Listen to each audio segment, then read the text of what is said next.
देख सकते हैं पीछे हिंदी लगी हुई है, हिंदी लिखी हुई है जिस तरह ये देखें। तो मैंने समझा कि मैं इंडिया में आ गया हूँ। नाज़रीन ये इंडिया नहीं है।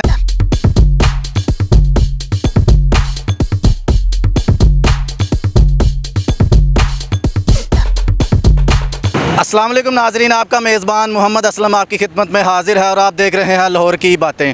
लाहौर की बातों की तरफ से एक नई बात लेकर आपकी खिदमत में हाज़िर हुआ हूँ। नाज़रीन आज हम मौजूद हैं, तो हम जा रहे थे शेखुपुरा कवरेज के लिए। नाज़रीन तो हमने देखा कि यहाँ पे ये बोर्ड लगा हुआ है, तो आप देख सकते हैं पीछे हिंदी लगी हुई है, हिंदी लिखी हुई है जिस तरह ये देखें। तो मैंने समझा कि मैं इंडिया में आ गया हूँ। नाज़रीन ये इंडिया नहीं है।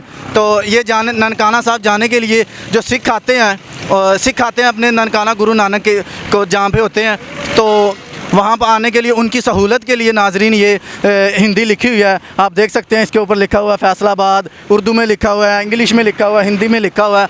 तो इसका मकसद ये नहीं है कि हम इंडिया में आ गए हैं, ये सिर्फ सिखों के लिए लिखा हुआ है, उनकी सहूलत के लिए है कि वो आएँ और उनकी ज़ुबान में जो हिंदी लैंग्वेज है वो लिखी हो और वो आसानी से समझ सकें कि हम किधर जा रहे हैं। तो नाज़रीन वीडियो अच्छी लगी हो तो कमेंट सेक्शन में ज़रूर बताना और वीडियो को लाइक ज़रूर करना, शेयर ज़रूर करना। इसी के साथ अपने मेज़बान मोहम्मद असलम को इजाज़त दें और देखते रहें लाहौर की बातें। पाकिस्तान जिंदाबाद।